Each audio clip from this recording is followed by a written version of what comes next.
আজ 2রা সেপ্টেম্বর, প্রায় 8 দিন হয়ে গেল অপারেশনের। তো গত সোমবার মানে 25শে অগস্ট আমার অপারেশন হয়েছিল। 27 আগস্ট ডিসচার্জ হয়েছিল হসপিটাল থেকে। আজ যাচ্ছি ডক্টর পুষ্পলতা কুমারীকে, আজকে দেখাবো ওপিডিতে। তার সাথে আজকে স্টিচ কাটা হবে এবং বায়োপসি রিপোর্ট নিয়ে ডাক্তার কথা বলবে। রিপোর্টটা কী বেরিয়েছে সেটাই। গৌতম অলরেডি সকালবেলা চলে গেছে, ওই যেহেতু টোকেন নাম্বার নিতে হয়। আর আমি আর মা রেডি হয়েছি, বেরোবো। এখন জানি না এতটা দূর হেঁটে কতটা মানে কিভাবে যাবো বা কিছু, অনেকটাই টাইম লাগবে কারণ খুব আস্তে আস্তে হাঁটছি। দেখা যাক, না হলে অটো ধরে নেব। আমি আর মা বেরিয়ে পড়লাম। আজ যেহেতু মঙ্গলবার, আমার হনুমানজির দিন, জয় হনুমানজি, জয় বজরংবলী, সব ঠিক হবে এটা বলেই বেরিয়ে পড়ছি। ঘড়িতে 10টা 15, চলে এসেছি হোটেলে। প্রচুর হেঁটেছি আজকে। 2 মিনিটের রাস্তাটা আমার কাছে তো আজকের অনেক সময় লাগলো, অনেক। কী যে আস্তে আস্তে হেঁটে গেছি, পেটে এখনও ব্যথা করছে। হেঁটে পুরো হসপিটালে গেছি, হেঁটে ফিরেছি, অটো নিয়ে নিই। আর আজকের আমরা গেলাম, স্টিচ রিমুভ করলাম, ডাক্তারকে দেখালাম। তার মধ্যে আজকে যেটুকু ডাক্তারের কাছে জানলাম, আমার বায়োপসি রিপোর্ট এখনও এসে পৌঁছায়নি। বায়োপসি রিপোর্টের জন্য ডাক্তার বলল মেল করতে, মেল করলে উনি মেলে বায়োপসি রিপোর্টটা পাঠিয়ে দেবেন বললেন। মেলে বায়োপসি রিপোর্টটা পাঠিয়ে দেবেন বললেন, বাড়ি চলে যেতে। আমি গৌতমকে বারবার বলেছিলাম যে আমাকে ওটির পর ডাক্তার বলেই দিয়েছিল যে 2 তারিখের পর ডিসচার্জ দিয়ে দেবো, মানে ছেড়ে দেবো স্টিচ কেটে, তুমি 3 তারিখে কলকাতায় বেরিয়ে যেতে পারবে। আমি ওকে বললাম টিকিটটা করে নাও, ও খালি ভয় পাচ্ছিল। আসলে আগে কলকাতার ওটির অভিজ্ঞতা আমার এত খারাপ ছিল, মানে সেবারে লাস্টবার কলকাতায় যখন আমার ওটি হয়েছিল, স্টিচ রিমুভের দিন আবার স্টিচ আমার খুলে একদম পুরো আমার চোখের সামনে পেট পুরো ফাঁক হয়ে যায়, আবার নতুন করে স্টিচ করতে হয়েছিল। তো সেই সবেও অনেক রকম ভয় পাচ্ছিলো, বায়োপসি রিপোর্ট নিয়ে একটু ভয় পাচ্ছিল, তাই টিকিটটা করেনি। আজকে তৎকালে টিকিট করতে দেবো। মা গেছে চা করতে, মা গৌতম দুজনেই আমার সাথে ছিল এতক্ষণ। অনেকক্ষণ বসে থাকতে হয়েছে আজকে। ম্যামের খুব পেশেন্টের চাপ দেখলাম, প্রচুর পেশেন্ট। আর আজকে সাংঘাতিক একটা হসপিটালে অভিজ্ঞতা হয়েছে। আমি তো কান্নাকাটি শুরু করে দিয়েছিলাম ওদের বিহেভিয়ারে, ওইখানেই। সেসব পরে বলছি, ভীষণ ক্লান্ত হয়ে গেছি। একটু চা টা খেয়ে ব্রেকফাস্ট করে তোমাদের শোনাচ্ছি এদের কি দুর্ব্যবহার। মানে অপারেশনের অভিজ্ঞতা আলাদা, ওপিডির অভিজ্ঞতা পুরো আলাদা। এদিকে মায়ের গরম গরম চাও বানানো হয়ে গেছে। আজ মঙ্গলবার, আমার হচ্ছে ভেজ খাওয়ার দিন। তো ধোসা খেয়েছিলাম, গৌতম একটু ধোসা এনেছিল, সবাই একটু একটু খেয়েছিলাম। আবার গৌতম ট্রেনের টিকিট বুক করতে গিয়ে গীতাঞ্জলিতে গেছিলো, আর এই গরম গরম বাড়া এনেছে। যে জিনিসটা পছন্দ করি না সেটাই খেতে হচ্ছে, ফল। মা ফল কিনে আনছে, গৌতম ফল কিনে আনছে, ডাব, মুসুম্বির জুস একটা না খেতে খেতে একটার পর একটা। আমাদের ডাক্তারও আজকের বলেছে যে ঠিকঠাক খাওয়া দাওয়া করতে, 3 মাস পুরো রেস্টে থাকতে। আর কি বলো, মাই পেঁপে কেটে দিয়েছে, আরেকজন আঙুর কিনে এনেছে। এই চলছে। আমি ফল খেতে একদম পছন্দ করি না, আর এই একটার পর একটা।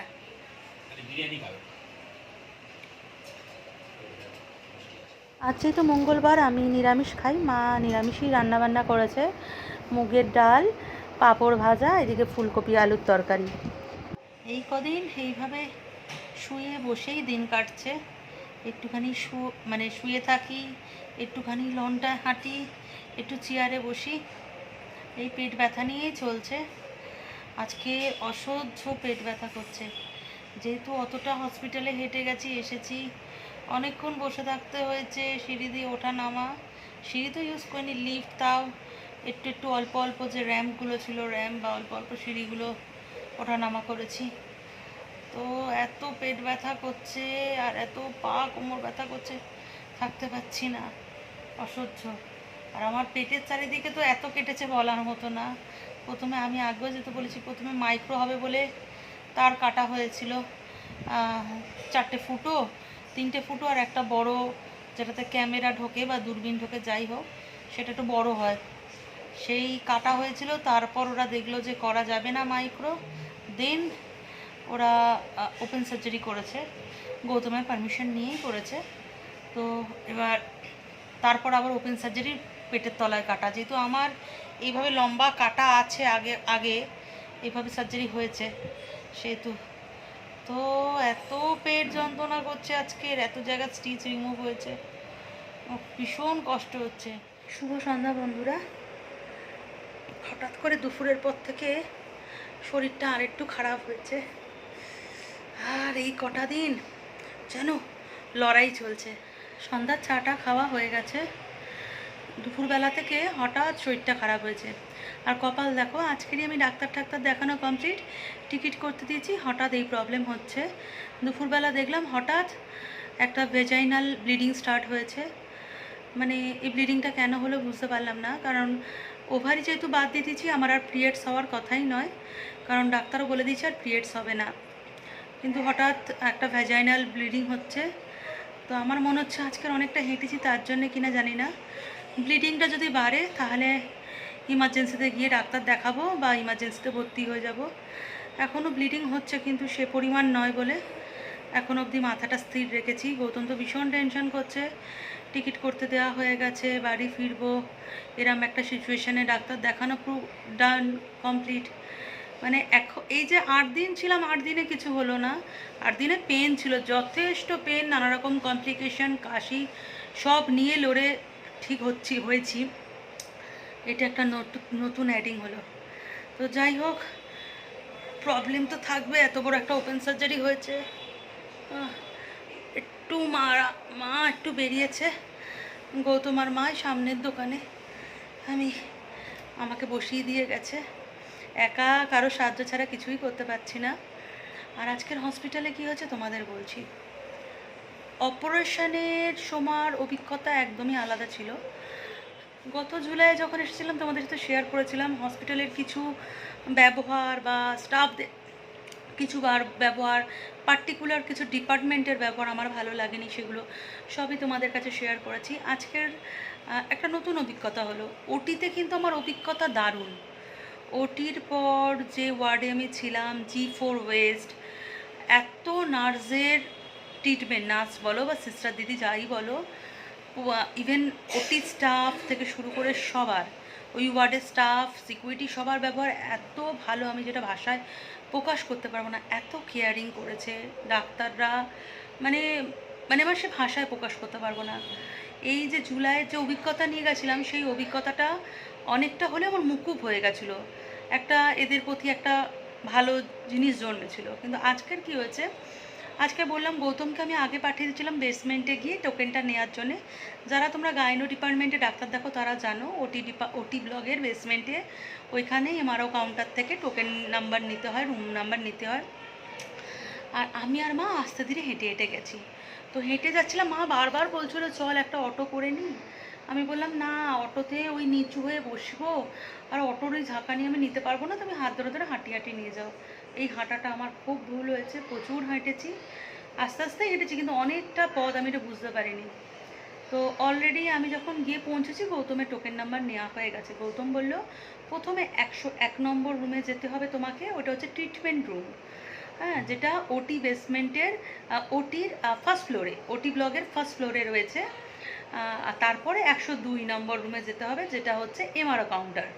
টোকেন নাম্বার নেওয়ার পর ওপরে যে এমআরও কাউন্টারটা রয়েছে, তো প্রথমে 101-এ গেলাম। আমি 101-এ গিয়ে দেখলাম ওইখানে একজন নার্স দিদি রয়েছেন, ওটা যেহেতু বললাম ট্রিটমেন্ট রুম, উনি তখন বেড ফেড রেডি করছে। তো আমি জানার জন্যে যে এটা লিখেছে, আমি ম্যামকে ওইদিকে গেলাম, গিয়ে দেখালাম। প্রথমেই চিৎকার স্টার্ট, কেন এসেছো, কে পাঠিয়েছে। আমি বললাম কি নিচের যে আমি এমআরও কাউন্টারে গেছিলাম সেখান থেকেই লিখে দিয়েছে, এবং আমার ওই অ্যাপয়েন্টমেন্ট স্লিপের ওপর লিখিয়ে দিয়েছে 101 নম্বর রুম ফার্স্ট, সেকেন্ড, 102 নম্বর রুম। তারপর 108-এ গিয়ে আমাকে পুষ্পালতা কুমারীকে দেখাতে হবে। তো এত খ্যাক করছে, এত চিৎকার, এত শাউট করছে, বলার মতো না। গো গো গো গো আউটসাইড, গো আউটসাইড, এরকম করে চিৎকার করছে। ঠিক আছে, তারপর আবার কি মনে হলো বলো, where is your discharge paper. তা আমি গৌতমের কাছে চেয়ে ডিসচার্জ পেপারটা দেখালাম। ডিসচার্জ পেপারটা দেখার পর, ডিসচার্জ সামারিটা দেখার পর উনি বললেন বাইরে এক কোণে গিয়ে বসতে। আমি বসেই থাকলাম। বসে থাকার পর অনেকক্ষণ পর উনি আসলেন, এসে ডেকে বললো ভিতরে যাও, গিয়ে বেডে শুয়ে পড়ো। বেডে আমি যথারীতি শুয়ে পড়েছি। বেডে শুয়ে পড়ার পর উনি অনেক কিছু এই ছুরি কাচি রেডি করছে স্টিচটা রিমুভ করবে বলে। তারপরে হঠাৎ উনি আহ, আমাকে একটা চাদর দিলেন যাতে আমি নিচের পোর্শনটা ঢেকে নিই। চাদরটা দিয়েছে মানে তো নিচের পোর্শনটাই ঢাকারই কথা। আর আমার জামাটা তুলতে বললো যেহেতু পেটে আমার স্টিচ। আর আমার যে পেটের কাটা অংশটা সেটা একটু নিচের দিকেই, একদম লোয়ার অ্যাবডামেনে। তো সুতরাং আমি এবার একটু ঢেকে নিয়েছি, যাই হোক যতই হোক, নার্স হোক মেয়ে হোক যাই হোক, নিজের তো একটু লজ্জা লাগে, আমি ঢেকেছি। এত জোর ওনাদের ভাষায় চিৎকার করে উঠলো প্রথমে, শাউট এত জোর, সকাল সকাল আমি পুরো কেঁপে গেছি ভয়ে। নিয়ে চাদরটা তুলে ফেলে দিল ছুঁড়ে। আমি তখন তাকিয়ে বলছি, আমি জিজ্ঞাসা করলাম क्या हुआ मैम, अगर तुम इतना ही ढक लोगे तो हम कैसे स्टिच रिमूव करेंगे, जाओ अपने आप कर लो। তখন আমি বললাম, ম্যাম আমি তো বুঝতে পারিনি, আই ডোন্ট আন্ডারস্ট্যান্ড, যেটা কতটা নিতে হবে কতটা নেবো না আমি তো বুঝতে পারিনি, আপনি বেডশিটটা দিয়েছেন আমি ঢেকে নিয়েছি, সেটা আমাকে বলুন আমি করে দেবো। তারপর তো সে নিজের ভাষায় কী সব বলে যাচ্ছে, আমার এত খারাপ লেগেছে, এত জোর। আরও ছোট ছোট নার্স ছিল যারা ট্রেনিংয়ে ছিল, তাদের সামনে ওরকম চিৎকার ফার্স্ট ওইটা হয়েছে। তারপর আমাকে বলছে খানা খাকে আয়ে, তো বললাম নেই ম্যাম মেডিসিন লেকে আয়ে হ্যাঁ, डॉक्टर दिखा के जाके खाएंगे। তাতেও চিৎকার, হাম মানা কিয়ে থে, হাম মানা কিয়ে থে নেই আয় হ্যান ত্যান। সে এত চিৎকার করছে, সকালবেলা এমনি আমার টেনশন। কলকাতায় যে আমার ওটি হয়েছিল বড় ওটিটায়, আমার যখন স্টিচ রিমুভ করা হয়, স্টিচ রিমুভের দিন আমার অনেকটা অংশ আবার স্টিচ খুলে যায়। পুরো আমার চোখের সামনে আমি দেখেছি আমার পেট পুরো ফাঁক হয়ে গেছে, দুচালা হয়ে গেছে। আবার সেটা মানে মেডিসিন দিয়ে ক্লিন করে আমার জ্ঞান থাকতে আবার স্টিচ করা হয়। এই একটা বাজে অভিজ্ঞতা এগুলো আমার আছে। আমার ভিতরে টেনশন হচ্ছিল যে কোনো কারণে এরম কিছু না এবার হয়। আমি মনে মনে শুধু হনুমানজিকে ডাকছি, তার উপর ওনার এই শাউটিং, আমি না ভয়ে জাস্ট কেঁদে ফেলেছি। আমি এইটা মেনে নিতে পারি, চিৎকার চেঁচামেচি আমার ওপর কেউ করুক আমি একদম মানতে পারি না। হ্যাঁ, মানে আমি ভুল করলে আলাদা ব্যাপার, কিছু করলাম না, কিছু বুঝলাম না, কেন চিৎকার করছো তোমরা? মানে পেশেন্টকে চিৎকার করলে কি ট্রিটমেন্ট দেবে তোমরা? হ্যাঁ, একটা একটা একটা যে ভালোভাবে কথা বলতে লাগে, পেশেন্ট তো ডাক্তার এবং স্টাফদের ব্যবহারেই ভালো হয়ে যায়, সেটুকুও ক্ষমতা নেই। তুমি নিজের সংসারে নিজের মানে স্টাফদের ফ্রাস্ট্রেশন, নিজের মানে ওয়ার্ক ফিল্ডের ফ্রাস্ট্রেশন তুমি পেশেন্টদের ওপর কেন দেবে? তারপর আমি কেঁদে ফেলেছি, যেই কেঁদে ফেলেছি এবার আমার ব্রিদিং প্রবলেম হচ্ছে, তখন ওনার মাথায় টেনশন হয়ে গেছে, যদি পেশেন্টের কিছু হয় তাহলে কি কৈফিয়ত দেবো, তখন তেল দেওয়া শুরু করেছে, মাথায় হাত বোলাচ্ছেন, কাহা সে আয়ে হো মা।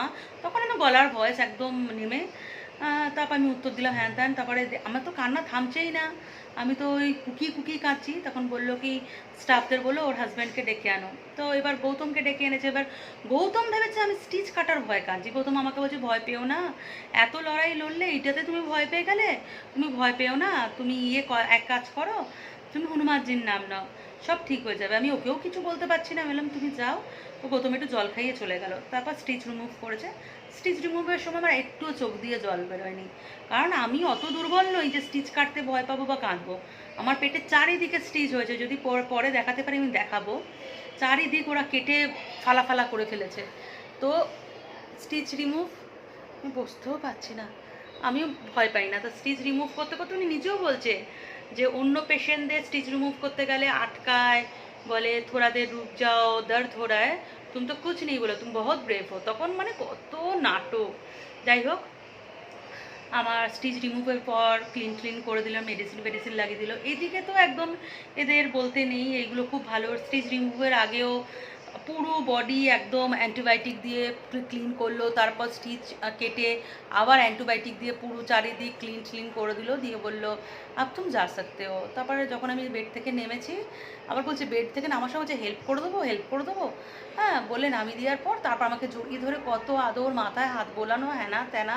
তখন ওনার মনে পড়লো যে আমার হার্নিয়াটা দেখে ওনার কষ্টে বুক ফেটে গেল। তারপর ওনার মনে পড়লো কেন ডাক্তার দুটো সার্জারি একসাথে করলো না, আবার কিছুদিন পর আমাকে একটা সার্জারি করতে হবে, আমার কত কষ্ট হবে। মানে একদম সে যেন আমার মা হয়ে গেলেন উনি, হঠাৎ এত খ্যাকানির পর। মানে আমার সেই মাথায় হাত দিয়ে জড়িয়ে ধরে আদর করছে, হ্যানা করছে ত্যানা করছে।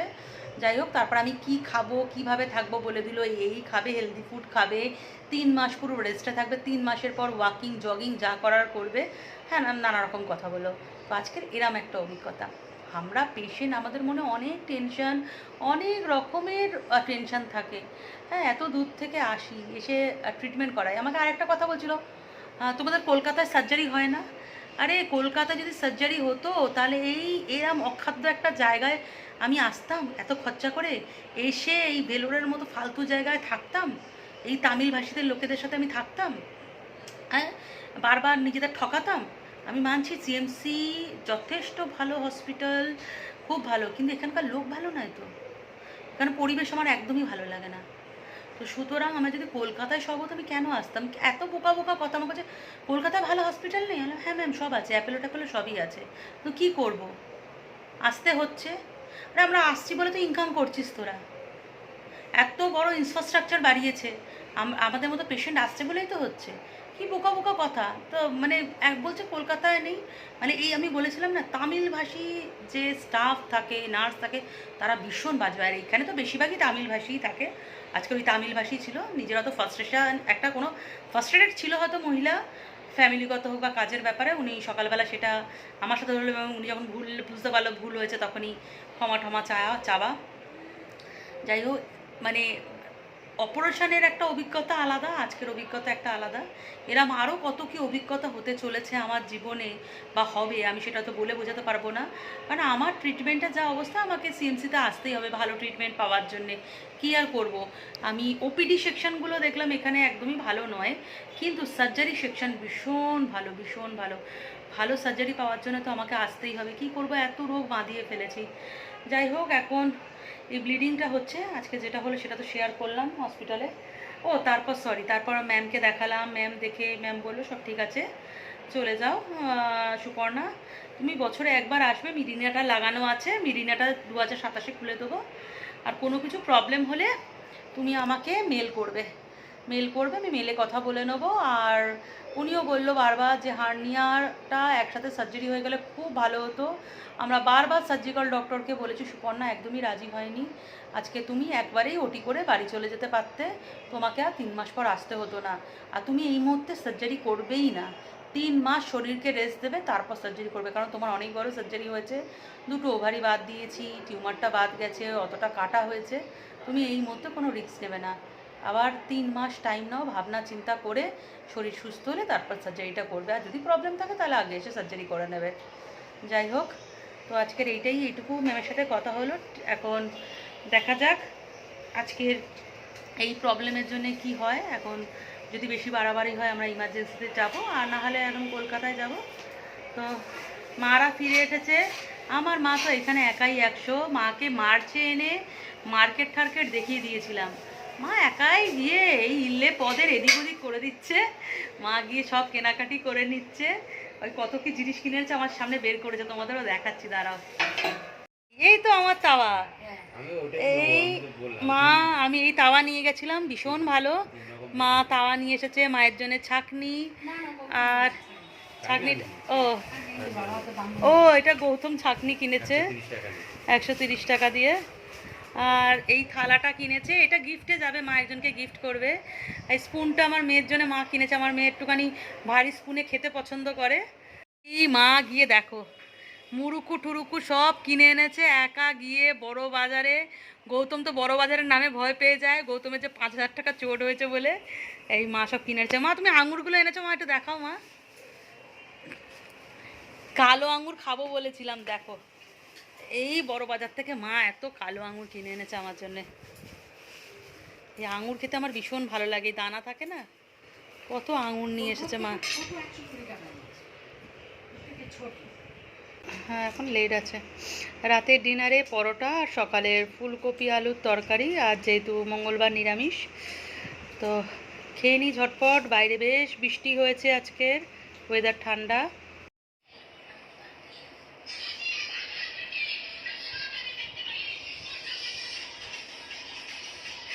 খাওয়া দাওয়া কমপ্লিট হয়ে গেছে। আর ওপরে 4তলায় এক ভাই এসেছে, 4তলায় না সরি 3তলায়, আমরা যেহেতু দোতলায় আছি। আমার ভিডিও দেখেই এসেছে, এবং আমার অপারেশনের পর থেকে রোজ দিনই প্রায় একবার করে দেখা করে যায়। আজকেরও অনেকক্ষণ ওর সাথে গল্প করতে করতেই প্রায় 10:30 হয়ে গেছিল। হ্যাঁ, এত কথা বলছে আমি তো মানে হাসতে হাসতে, আমি অপারেশনের অবস্থায় না হাসতে পারছি না, তাও ও এমন এমন কথা বলছে হাসি পাচ্ছে।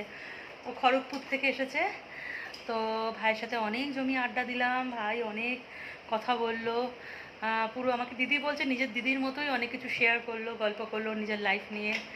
ওর মা বাবাকে ট্রিটমেন্ট করতে এসেছে, ট্রিটমেন্ট করাতে মায়ের সিএমসিতে ট্রিটমেন্ট হচ্ছে, আর বাবাকে ও বাবা সত্য সাহের ট্রিটমেন্ট করাবে ঠিক করেছে।